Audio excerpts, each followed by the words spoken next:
दुनिया भर में बहुत से लोग अपने भोजन और आर्थिक आजीविका के लिए मछलियों या मछलियों से बने उत्पादों पर निर्भर हैं।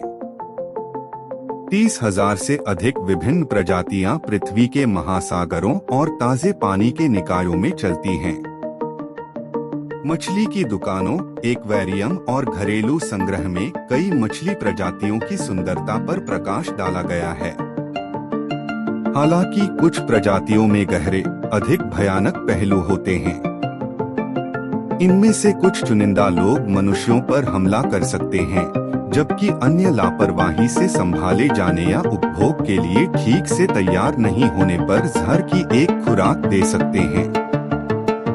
कुछ प्रजातियों को उनकी चौंकाने वाली उपस्थिति या लोक कथाओं और मिथकों में उनकी क्रूर प्रतिष्ठा के कारण बदनाम किया जाता है। हालांकि एक प्रजाति, हालांकि प्यारी और छोटी है, स्नान करने वालों को बहुत ही धमकी देती है। हम व्यक्तिगत तरीके से कहेंगे। इलेक्ट्रिक ईल, इलेक्ट्रोफोरस इलेक्ट्रिकस, एक लंबी दक्षिण अमेरिकी मछली है जो अपने शिकार, आमतौर पर अन्य मछलियों को अचेत करने के लिए एक शक्तिशाली बिजली का झटका पैदा करती है। लंबी, बेलनाकार, बिना पपड़ी वाली और आमतौर पर भूरे रंग की, कभी-कभी नीचे लाल रंग की इलेक्ट्रिक ईल 2.75 मीटर 9 फीट तक बढ़ सकती है और इसका वजन 22 किलोग्राम 48.5 पाउंड होता है।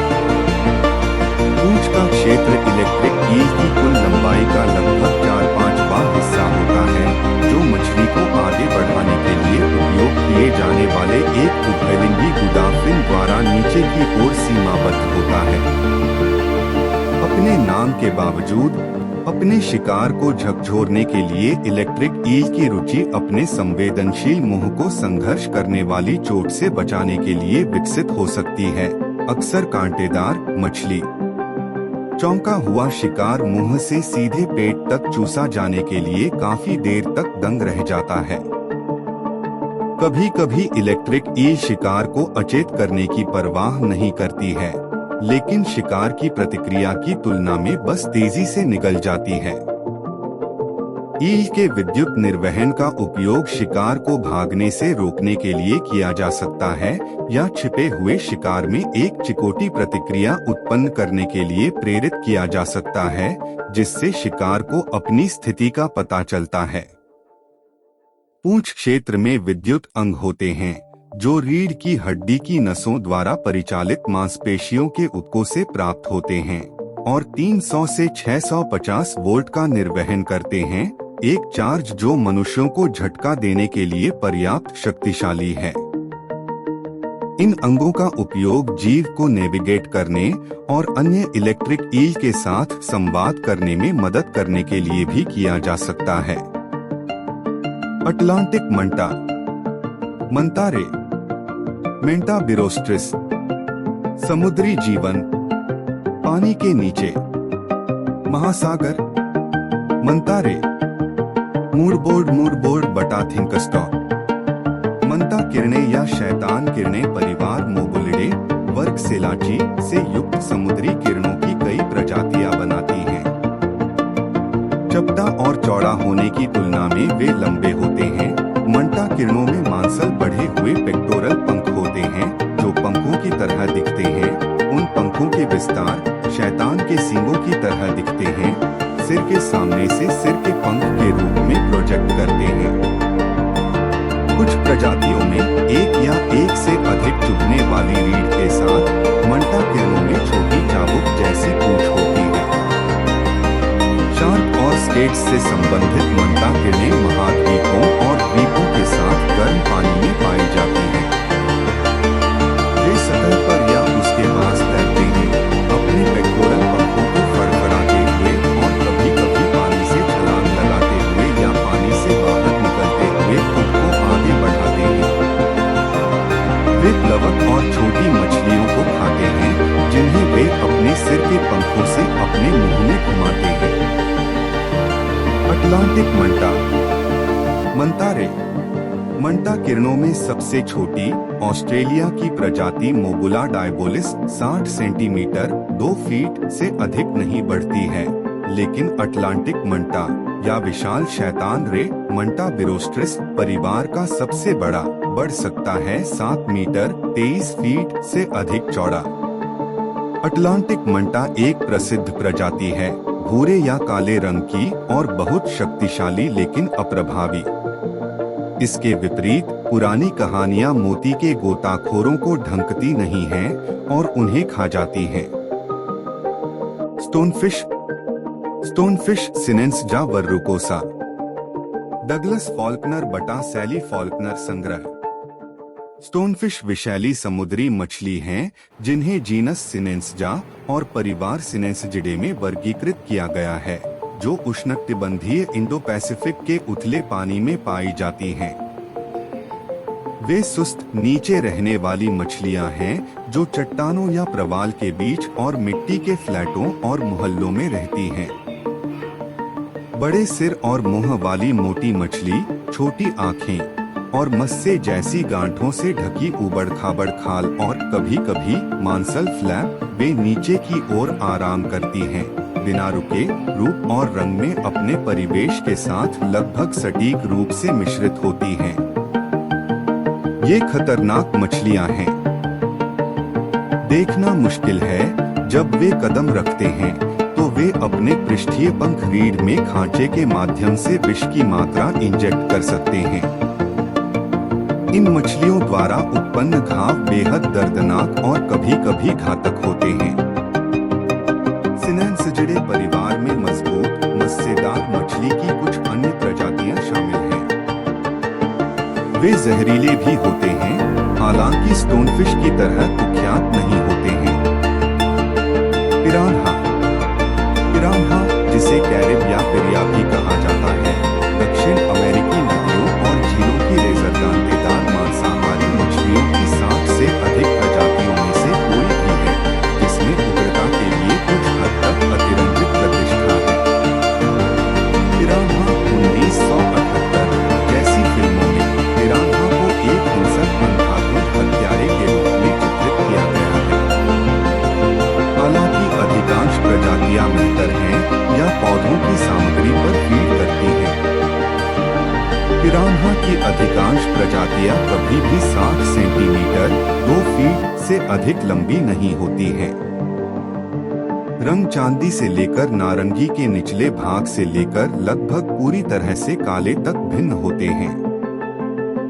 इन आम मछलियों में गहरे शरीर, आरीधार वाली बेलें और बड़े, आमतौर पर कुंद सिर होते हैं जिनके मजबूत जबड़े तेज त्रिकोणीय दांत होते हैं जो कैंची की तरह काटने में मिलते हैं।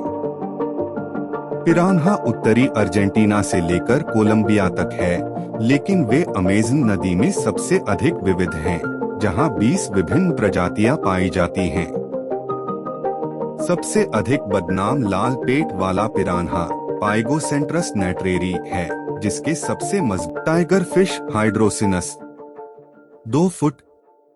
मछलियां समुद्री जीव विज्ञान, इचिथोलॉजी, नदी मछली, मीठे पानी की मछली, मीठे पानी की मछली, मांसाहारी मछली, अफ्रीकी मछली, खेल मछली। लोरेन पी वुड्स, शिकागो प्राकृतिक इतिहास संग्रहालय की देखरेख में टॉम डोलन द्वारा विशेष रूप से एनसाइक्लोपीडिया ब्रिटानिका के लिए चित्रित कई प्रजातियों में फैली हुई टाइगर फिश का नामकरण उनकी उग्रता के आधार पर किया जाता है। जब वे पकड़ी जाती हैं, उनकी भयंकर हिंसक आदतें या उनकी उपस्थिति।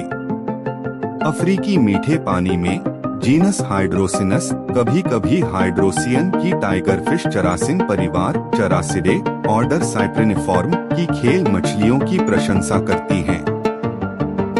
वे चिह्नित हैं प्रजातियों के आधार पर एक या कई अंधेरे लंबाई की धारियों के साथ और तेज प्रचंड सामन के आकार के मांसाहारी होते हैं जो खंजर जैसे दांतों के साथ होते हैं जो मुंह बंद होने पर फैल जाते हैं।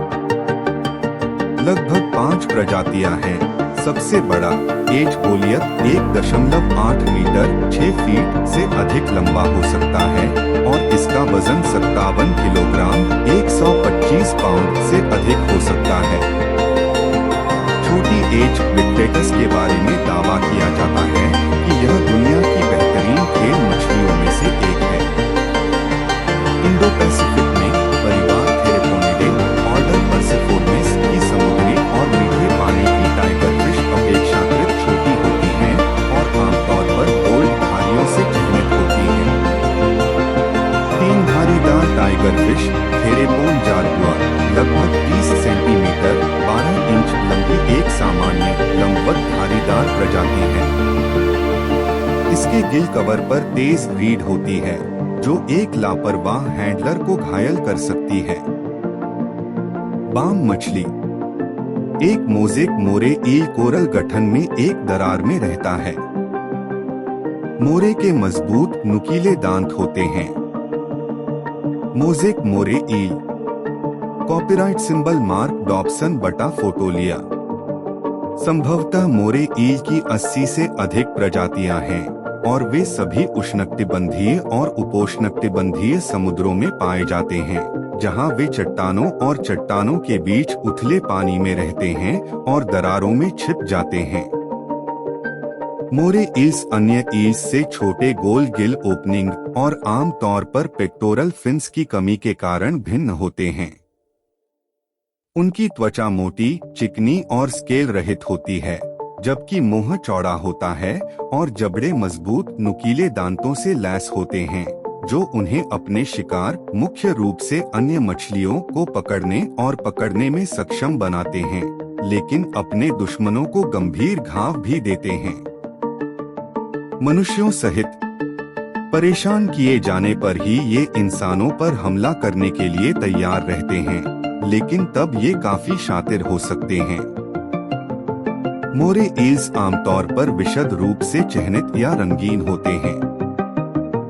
वे आमतौर पर लगभग 1.5 मीटर 5 फीट की लंबाई से अधिक नहीं होते हैं, लेकिन एक प्रजाति पैसिफिक के थायरसोइडिया मैक्रोरस को लगभग 3.5 मीटर 11.5 फीट लंबा बढ़ने के लिए जाना जाता है। दुनिया के कुछ क्षेत्रों में मोरे खाए जाते हैं, लेकिन उनका मांस कभी-कभी जहरीला होता है और बीमारी या मौत का कारण बन सकता है।